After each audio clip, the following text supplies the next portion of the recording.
while on my lap," she said, and he laid his head on her lap, and while he slept, she threw over him a golden robe. "But how will we let it be known that it is you that have saved me?" she asked when he awoke. "Oh, I'll soon tell you", answered Shortshanks.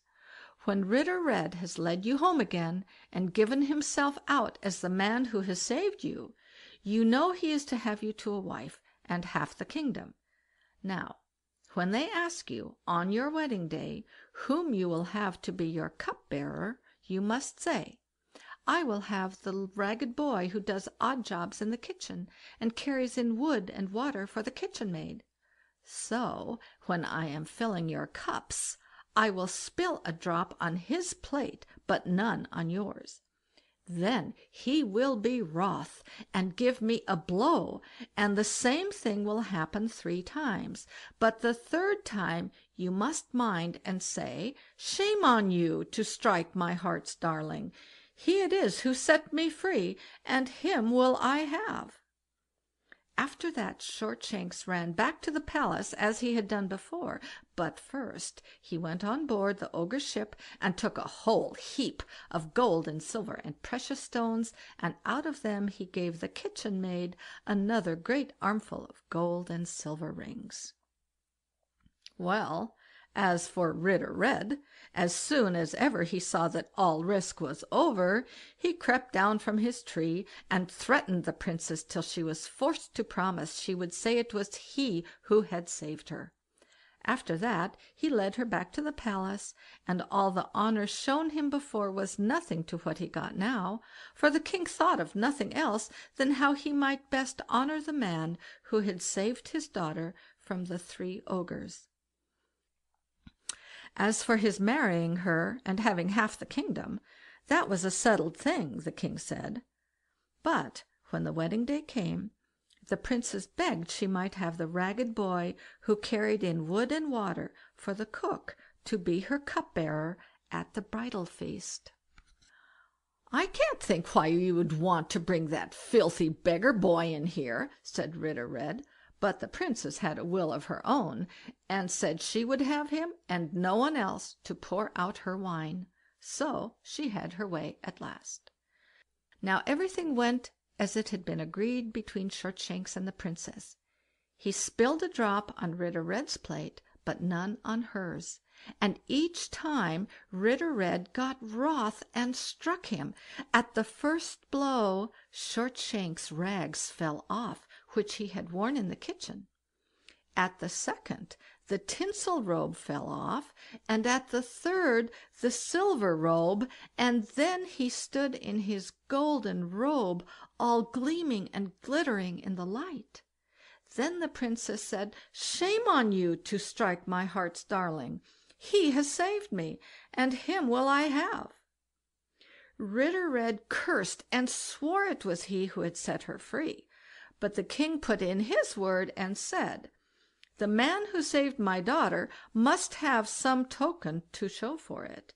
Yes, Ritter Red had something to show, and he ran off at once after his handkerchief with the lungs and tongues in it, and Shortshanks fetched all the gold and silver and precious things he had taken out of the ogre's ships. So each laid his tokens before the king, and the king said, "The man who has such precious stores of gold and silver and diamonds must have slain the ogre, and spoiled his goods, for such things are not to be had elsewhere." So Ritter Red was thrown into a pit full of snakes, and Shortshanks was to have the princess and half the kingdom. One day Shortshanks and the king were out walking, and Shortshanks asked the king if he hadn't any more children. "Yes", said the king, "I have another daughter, but the ogre has taken her away, because there was no one who could save her. Now you are going to have one daughter, but if you can set the other free, whom the ogre has carried off, you shall have her too, with all my heart, and the other half of my kingdom."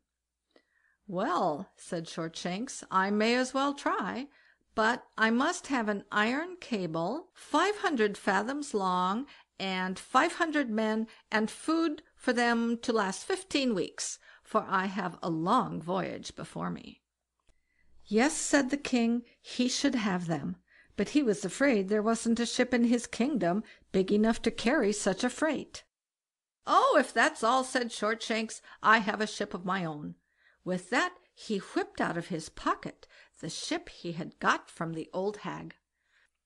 The king laughed and thought it was all a joke, but Shortshanks begged him only to give him what he had asked, and he should soon see if it was a joke.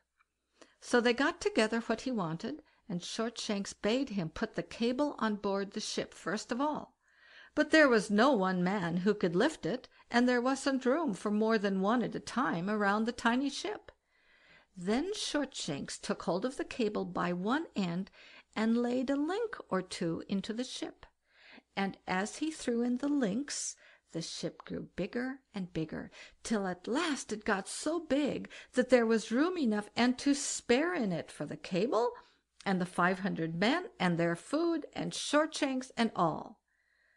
Then he said to the ship, "Off and away, over fresh water and salt water, over high hill and deep dale, and don't stop till you come to where the king's daughter is." And away went the ship over land and sea, till the wind whistled after it. So when they had sailed far, far away, the ship stood stock still in the middle of the sea. "Ah," said Shortshanks, "now we have got so far, but how we are to get back is another story."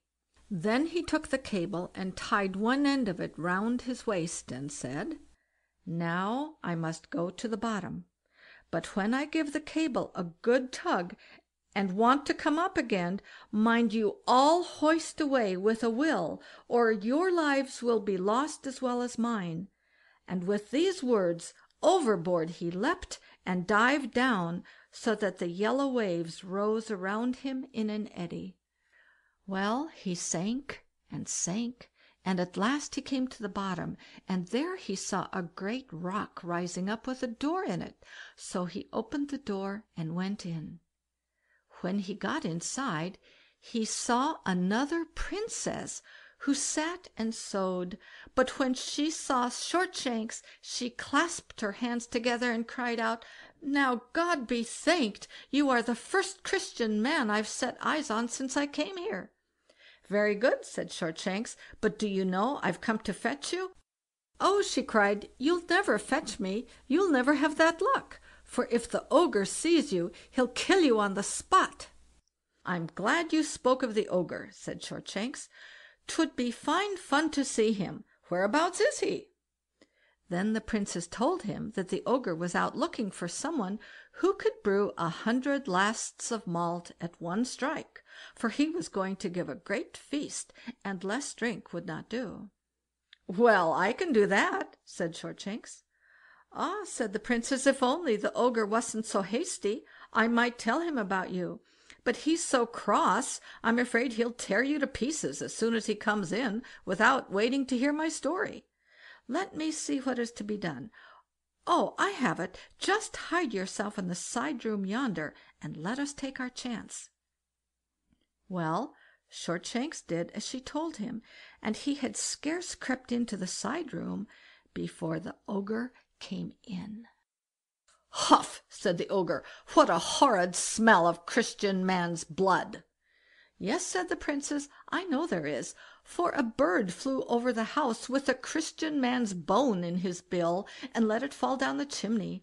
I made all the haste I could to get it out again, but I dare say it's that you smell."